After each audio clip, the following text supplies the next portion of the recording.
It was the age of vaudeville. And in every city there were theaters, entertainment palaces, where singers sang, dancers danced, jugglers juggled, and comedians made people laugh.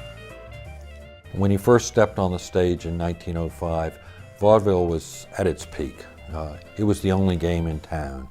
There was no television, no radio, no internet, no movies, so the only entertainment was in the local town theater on a Saturday night. And Will was a big part of that. He cut his teeth in vaudeville. He was on the same bill with people like Harry Houdini, W.C. Fields, Eddie Cantor, and he learned his trade there. On Broadway, when he became a Broadway star, his role was to swing a lariat and have these beautiful women dance around him and jump through the lariat, and he would rope them. He was not hired to talk. Word was out. Will Rogers was saying funny things about the news, about politicians, about government, even about a world on the verge of war. And when the big shots came to see him perform, even President Woodrow Wilson, he jibed them and made them laugh. Generally, in those formal times, it wasn't considered proper to joke about the chief executive. But Will joked about everybody.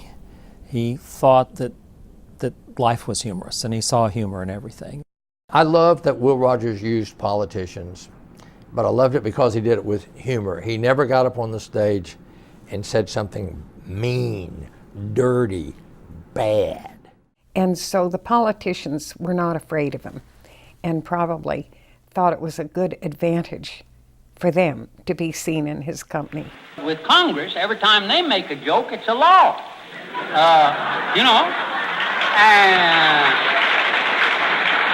And every